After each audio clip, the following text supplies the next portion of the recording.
All right, what's up, everybody? Got an episode today. We're going to talk about how Arizona State can find some success so they could be in a position to win this game versus Texas, right? Now, I know everybody has Texas in the landslide, which is respectable for your opinion and everything like that, but it's football. Arizona State still got to go out there and play, and Texas still has to go out there and execute as well. So, one key thing, and you see it on this play right here, that Arizona State has to do, right? You see Clemson is giving them a very loaded front here. You got 1, 2, 3, 4, 5, 6, 7. They have 8 right there. And this is what you can't do, Arizona State.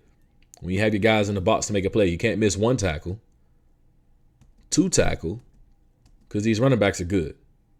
One thing about Texas that Sark always does well is going to have athletes that can execute the scheme, and he's probably the best pack and stack coach. And what I mean by pack and stack in a situation like this is that if you run it back, every play that Texas runs, right, when they're running the ball or most of the runs, it's some sort of a RPO package off of this. And then off of that RPO, it's another stack that play action, get a little rollout, and then maybe another stack to be able to go downfield some too. So his offense is multi-layered, and at times you have to be patient, but you have to make the plays, right? You can't let this happen. And my fault, the video might be a little bit out of order, but you can't let this happen. You can't blow tackles, right? If you can make a play, you have to make the play. Now, right here is another example of you can't miss it. Right here, you know, this is a TFL. This guy closes this right here. I'm drawing a little off right there too, but he make that play. That's a TFL. You know, you live to play another down. He doesn't. Now you got a splash play. All off of that. So you have to be very sound up front. And it's most likely going to be a mismatch for Arizona State on both sides of the ball. Texas got Sunday players at O-line, Sunday guys at D-line. These 2 D tackles now were just behind the 2 D tackles that went to the league last year. The first rounder, and I think the other guy went second round, if I'm not mistaken, Murphy and Sweat. Or if I can't remember, they both went first round, but I know one of them went first round at least. So, got to be technical. In plays like this, you know, you can't afford to keep letting Texas wear on y'all game, especially on the defensive side too, because they rotate a lot. This is another key that Arizona State is going to have to make sure that they do. These RPOs and these play actions, you know, anything that's giving you that fake up front, you got to get your hands up. You got to cloud that window a little bit for viewers, because what happens is you get your hands up. Now we got a tip ball. You steal a possession. Arizona State is going to have to figure out some ways to steal some points and steal some possessions, you know, right here. You got to catch that. You know, you got to take this. You're already in plus territory. You got to get into the money zone. Can't get in the money zone. You know, you got to get as many yards as you can get. They might have to get a couple special team plays to improve that field position, because Scatterboo, the running back for Arizona State, he's a solid running back, right? He's good talent. I read something the other day, and I watched a press conference with PK, who is the defensive coordinator for Texas, and he said that almost 1,000, if not 1,000 yards for Scatterboo this year have come after contact. So he has great contact balance, and you have to give him opportunities. You'll see a couple opportunities later on in which every play doesn't have to be a home run for Arizona State, but Arizona State has to be consistent with that run game as well, right? So right here is just another look that Texas gives you. You know, you think it's a run, and now Texas has a hat for here, a hat for here. This guy's not going to get over here in time. He's not going to get over to make that play. I can't remember if that's who that is for Texas, but this guy's already off the ball. Look how far he is, right? You can't let these guys just get their green and go. You can't let them get these daylight plays, in which is daylight splash. Because right there, first down. So all the plays I just showed you so far, first down, touchdown, right? You have to figure out ways to limit these because Arizona State can't afford to get in a shootout with Texas without creating some sort of turnover or forcing Texas to kick some threes. I personally believe that Arizona State can't afford to kick field goals this game. They have to get sevens. And Texas has had red zone struggles this year. But you can't give them these free plays. All these plays are just bad fits up front. You can't get out your gaps. You can't get bullied off the ball, right? Because Wisner's going to make some plays. Blue's going to make some plays. But you have to limit the impact of those plays. You see right here. Now for Scatterboo, this might be a little bit further. This looks like it's a 5-yard run maybe. This might be an 8, 9, 10-yard run with Scatterboo. But they had to stay dedicated in that run game like that, right? And once again, I apologize. I know it goes from defense to offense. I was trying to get it together. Another really key point, and I'm bringing the film back just a little bit for this one. But another key point I think that Arizona State's going to have to do, and I know Kenny Dillingham is really good on offense with it. They have to create a different launch point, right? So they're not going to be able to just drop back verse. They're not going to just be able to drop back versus this Texas front. Texas is too deep up front. This is the I can't remember his Ethan. I can't remember his last name, but he's a dog. They got the Simmons guy that's a dog. D Tackle's a dog, and when they rotate them out, they got more dogs and horses coming in the game. So you have to figure out ways to create a little bit, maybe some sprint outs, roll outs, some pocket pushes.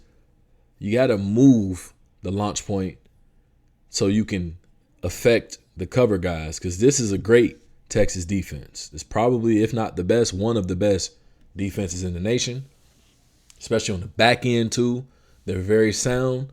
They're gonna make plays if you just sit back and let this pass rush get to you all day. But one thing they did here, I know don't like it's a design, but Colin Simmons, another one of those guys right here. Get him outside of him. And when you do stuff like this, you potentially create plays downfield.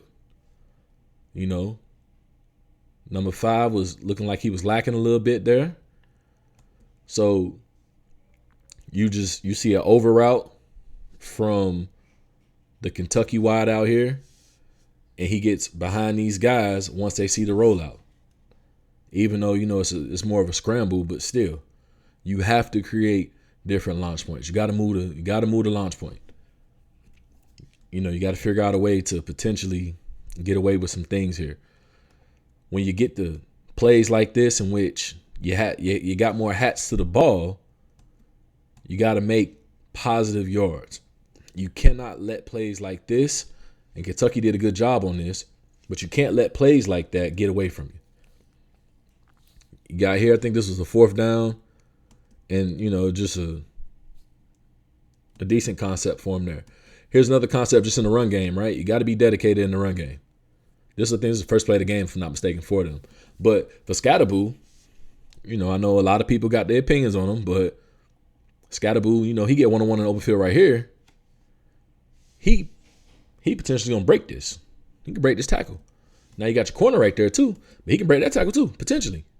So got to stay dedicated. It's going to be probably a little bit more patient for him up front in doing so. Here's another play, what I was saying, like anytime if you know that you're not going to be able to get to the quarterback, got to get that hand up. You got to get your hands up, right? So you see that, get a pick. Look where they're at, right? 40-yard line. So they're going to be probably about 38, 37. So you got to give your offense better opportunities to score. You got to give them better opportunities to score. Got to get them hands up in the RPOs, the play actions. They can't sit back. You'll see a couple clips later on too, I think, with the, I can't remember if it's Oklahoma or Arkansas. But you can't sit back and just let Ewers just read the ordinary mail, right? You got to show them some packages. You can't just be the postman dropping the mail off for him to read every time. Got to give him some Amazon. Got to give him some FedEx, some UPS. Have to give him different looks. Here's another one that they moved the pocket for the young guy from not Kentucky, but for Oklahoma, and just created an opportunity for a first down. Got to move the chains. They can't have stalled drives. Honestly, just me looking at them, Arizona State, if they have stalled drives versus Texas, you're giving Texas the opportunity to lean on you, and they're going to bleed you out, right? Give them a different look here. They gave a jet motion across with a RPO read, basically. And once they did that, you're going to see this slant become wide open. You got to give them something different. You got to make these defenses, not defenses, but you got to make Texas defense account for all 11 men on the field. And I think for Arizona State, Sam Leavitt did a really good job versus Iowa State. Now, I know it's Iowa State, and I know for Arizona State, Texas is going to be the best personnel grouping they've seen all year at every position. Every position. Every position on the field for Texas has Sunday players. Some guys got Friday guys. Some guys got some really high-quality Saturday guys. Texas got Sunday guys all across the field. And Cade Klubnik, I know he was back home in Austin, so it was a little bit more of a storyline for him there, but he had his second-best game versus Texas this year. And a lot of that came because of his mobility and being able to move the pocket. Being able just to create like Diego did here, create. You got to create a little bit, extend the life of the play. You can't let this pass rushers get back there and dictate to you what they're going to do. Now, Texas probably should have picked this off, but if Diego would have just sat here in the pocket and tried to see if somebody was going to be open, you're looking at a whole completely different play here. He created a little bit, got his guy open, right? So Texas here, RPO look, got to make the tackle. I think this is the first play of the game this is a P and 10 for Texas, but you have to make tackles. When you get these guys in space and you're able to wrap up, it'll go back. But when you get these Texas weapons in space, and right here, I like that he didn't try to completely avoid the contact. He braced it, and that was able to give his guy more time and leverage to be able to get to Ewers on that. This guy right here, you got to make the play if he throws it there. And this guy at the bottom of the screen, he makes the play when it comes to him, right? So they have to make these plays. And I also think with Arizona State, they're going to have to figure out some ways like Arkansas did here. Arkansas brought this guy late. I don't think it caught that part, but he was off ball late, and he was able to pressure, with a simulated pressure, and he's able to get to Ewers when Ewers steps up in that pocket, right? That's what they're gonna have to do. You got to find some ways to do that, and I think the number 7 from Arizona State, I think he's suspended for the first half of the game because of targeting, but he gonna have to be a guy. And I got the clip from a pressure that he had, not Arizona State, but from Iowa State that got him suspended. But he gonna have to be a guy. When he get in the game, he gonna have to be a guy. Like right here, you got to create opportunities. Clemson had opportunities to throw it down the field. They had some opportunities, right?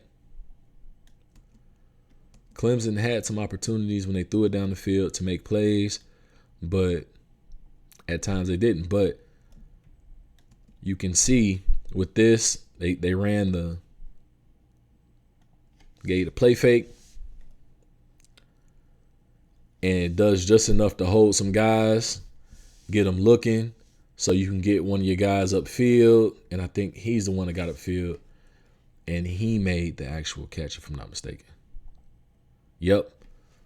Just enough. You want to get your guys in space and just get those Texas defenders holding just for a little bit longer than they normally would to be able to make some of these plays, right?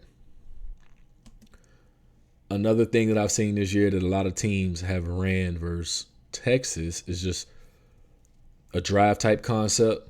We're going to run a drag with a dig. Sometimes that dig turns into a curl or just a spot up.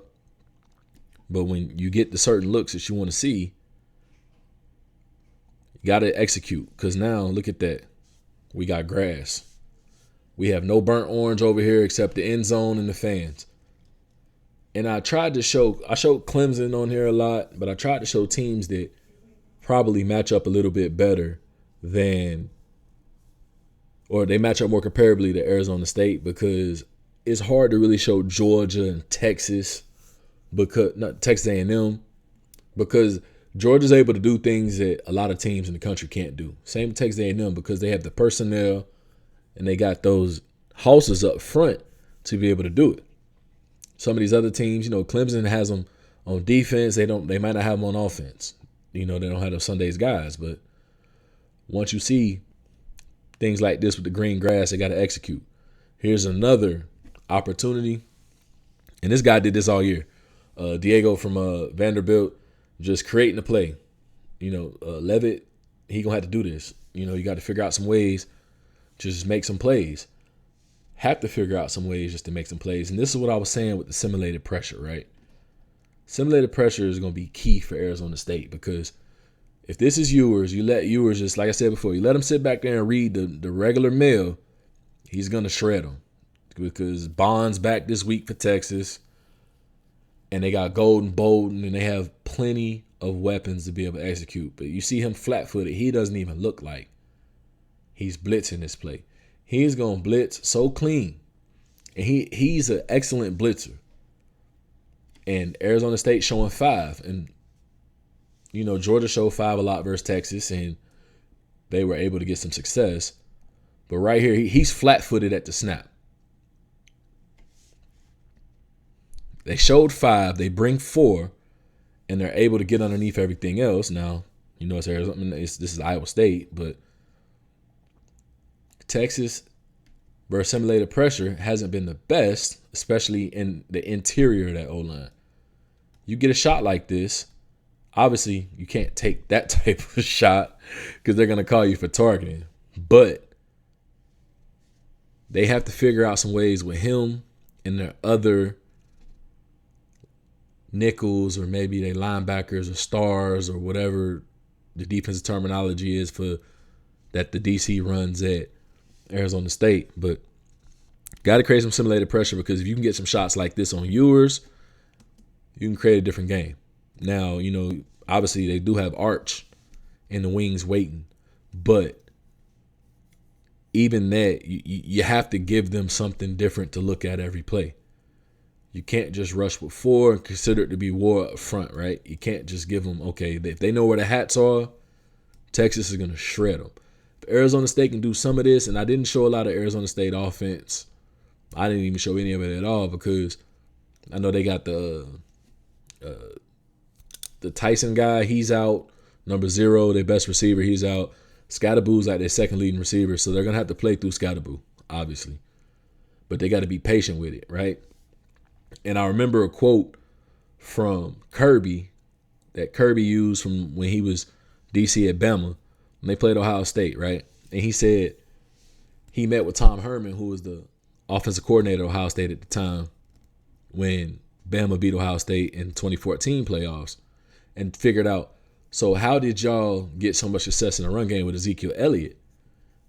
And it was a lot of the same things, like I said. We were able to just move some of the launch points in the passing game, but in the running game, we knew we would not be able to get up the middle on y'all. That's y'all's strength. So we had to make it so that Zeke had more one-on-ones on the outside with your nickels, with your corners, and make plays that way. They ran a lot of outside zone.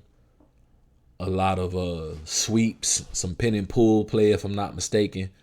But they had to do things to get Zeke on the perimeter. Now, Scotty Boo's not the fastest guy in the world, but he has broken away from teams. Is he just going to run away from Texas? I can't say that, but they got to be patient. Also remember, when Malzahn was at Auburn, if they had a play with 3 or 4 yards in the positive, they're running no huddle. I think they're going to have to run some tempo on Texas, so Texas can't get those big, not necessarily bigger bodies, but they can't get the fresh bodies in, right? You got to get up to the line when you get the positive plays. Maybe got to, with the coach, the player headset now, maybe call a couple different plays and just tell them, next play, this is and that. But I think they got to get a little tempo to create some opportunities versus Texas team. Clemson did that their first drive they scored versus them too. But you have to be consistent in the run game because obviously Scotty Boo's their best player. I think everybody knows that. I don't think it's the same type of game that Penn State and Boise has when it's just obviously it's Genty and versus Penn State, but I think Arizona State has a little bit more on the outside to be able to work with. But just wanted to drop a quick video. I know the games are going to come on in the next 48 hours and so, but Arizona State, it's going to be some tough sledding for them, but if they want to be successful, they're going to have to do some things that they haven't done all season. They're going to have to probably special team score, some turnovers, some fourth downs, like the fourth down play I showed you with Kentucky on the goal line. You can't kick threes. You're going to have to score sevens versus these. You got to score 7 versus Texas. Going to have to. Because if you let Texas get up 2 scores on you, it's going to be a long game. It's going to be a real long game. But appreciate you for tuning in. Try to break down another game. I'm looking at potentially that Georgia, Notre Dame, because I think Ohio State, Oregon is going to be something different too. But the Georgia Notre Dame game has a lot in there as well. But appreciate you tuning in. See you next time.